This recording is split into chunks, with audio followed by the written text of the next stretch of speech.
জেলা শাসকের সামনে ডিএফও কে ধমক, এমনই অভিযোগ উঠছে এবং গোটা ঘটনা সম্পর্কে আপনাদের জানাবো, যেখানে ডিএফও কে ধমক পাণ্ডবেশ্বরের তৃণমূল বিধায়ক নরেন্দ্রনাথ চক্রবর্তী।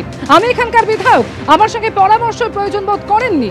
এলাকায় তাকে না জানিয়ে কেন বৃক্ষরোপণ কর্মসূচি করা হচ্ছে, আলোচনা না করে কেন বৃক্ষরোপণ কর্মসূচি? ডিএফও কে প্রশ্ন বিধায়কের।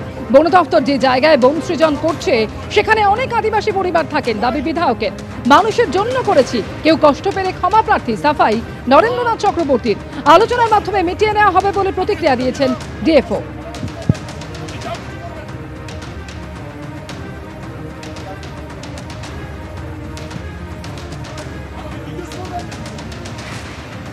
ফালতু রয়েছে, শুনুন, আমাকে এখানকার মানুষকে ইয়ে করার জন্য, আমার লোকগুলোকে খারাপ করার জন্য এত দূরে 15 আগস্ট এখানে গাছ লাগানোর প্রোগ্রাম হয়েছে।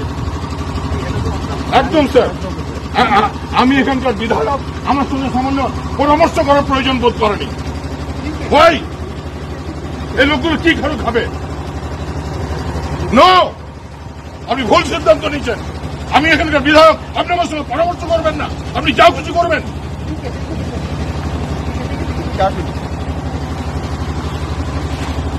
আমাকে জিজ্ঞেস করবেন না, ফালতু পেয়েছেন। শুনুন, আমাকে ভোটে হারাতে পারবেন না। আমাকে ভোটে হারাবার জন্য চক্রান্ত করছেন, তো আমাকে ভোটে হারাতে পারবেন না। গাছ লাগানো হবে, এত বড় প্রোগ্রাম করা হবে, আমাকে জানানোর প্রয়োজন বোধ করেনি। আমি ফোন করার পর আমাকে একটা চিঠি পাঠিয়েছেন, আমি ফোন করবো, ডিএম সাহেব আমাকে বলেছিলেন। জেলা শাসকের সামনেই ডিএফও কে হুমকি তৃণমূল বিধায়কের। আপনারা শুনলেন সেই হুমকি, আর এই নিয়ে ডিএফও কি বলছেন, শুনুন। বিতণ্ডা তো নয়, আমরা তো অন্য কিছু বলিনি। উনি কিছু প্রসঙ্গ তুলেছেন। হ্যাঁ, ওখানে আমাদের ওখানে যে সামনে আদিবাসী যে বন কমিটি আছে, ওখানে তাদেরকে দিয়ে আমরা গাছ লাগাবো। হয়তো আমরা ওনার কানে কথাটা তুলে দিতে পারিনি এই সময়, তো ওনাকে বোঝানো হয়েছে, জানানো হয়েছে। আমরা আমন্ত্রণ জানিয়েছি, ডিএম স্যারও আমন্ত্রণ জানিয়েছি। হয়তো বুঝে উঠতে মানে ওনাকে বুঝিয়ে উঠতে পারিনি। সেটা উনি বললেন, ওনার যদি কোনো যে জায়গা আছে আমরা ওনার সঙ্গে বসে পুরো আলোচনা করব এবং সেটা নিয়ম মেনে আমরা সেটা পুরো মিটিয়ে নেওয়ার চেষ্টা করব। এখানকার মানুষকে ইয়ে করার জন্য, আমার লোকগুলোকে খারাপ করার জন্য এত দূরে 15 আগস্ট এখানে গাছ লাগানোর প্রোগ্রাম হয়েছে।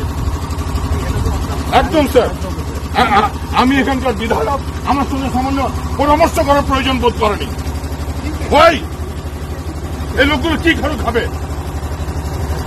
নো, আপনি ভুল সিদ্ধান্ত নিচ্ছেন। আমি এখানকার বিধায়ক, আপনি আমার সঙ্গে পরামর্শ করবেন না, আপনি যাও কিছু করবেন।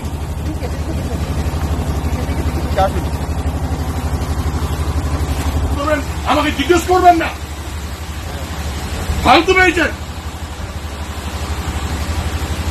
শুনুন, আমাকে ভোটে হারাতে পারবেন না। আমাকে ভোটে হারাবার জন্য চক্রান্ত করছেন, তো আমাকে ভোটে হারাতে পারবেন না। গাছ লাগানো হবে, এত বড় প্রোগ্রাম করা হবে, আমাকে জানানোর প্রয়োজন বোধ করেনি। আমি ফোন করার পর আমাকে একটা চিঠি পাঠিয়েছেন, আমি ফোন করবো, ডিএম সাহেব আমাকে বলেছিলেন।